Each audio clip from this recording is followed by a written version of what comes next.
बाली सैरात नथाई फांडी निकटर शाहपुर नदीघाटू दिन दुई प्रहर बेआईन भाव चोरा बाली उठाण करुछंती बाली माफिया। आगे ए महंगा अंचल बाली माफिया माने दिन दुई प्रहर पुलिस निर्भय बेआईन भाव चोरा बाली उठाण करुवा देखा मिली।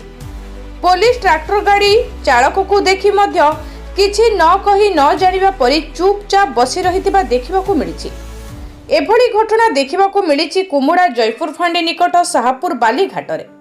आज प्रत्युषरे स्थानीय अंचल बाली माफिया नंबर विहीन ट्रैक्टर जोगे शाहपुर नदी घाटू बेआईन भाव बाली उठाण कर जयपुर बजार आड़कू बाली बोझाई ट्रैक्टर गाड़ी नेउथबा बेले फांडी पुलिस कर्मचारी सेठारे उपस्थित थिबा बेले किछि न कही चुप होई बसी रहितिबा देखिबाकू मिलिथिला। एथिरु स्पष्ट बारी होई पडुछि कि पुलिस और बाली माफिया मध्य भितरी संपर्क रही अछि। एही बाली माफिया जनक किपरि बेआईन भाव जयपुर बजार रे ट्रैक्टर रे चोरा बाली नेउथिले ताहा सीसी कैमेरा रे जणा पड़िबो।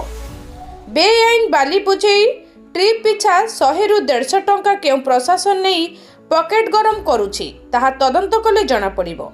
तेणु विभागीय उच्च कर्तृपक्ष एथिप्रति स्वतंत्र दृष्टि देई एई बाली माफिया और एथिरे संपृक्त व्यक्ति विशेषक विरुद्ध रे आईनगत दृढ़ कार्यानुष्ठान पर साधारण दाबी होइछि। कटकरू रमेश साहू रिपोर्ट, सूर्यास्त न्यूज।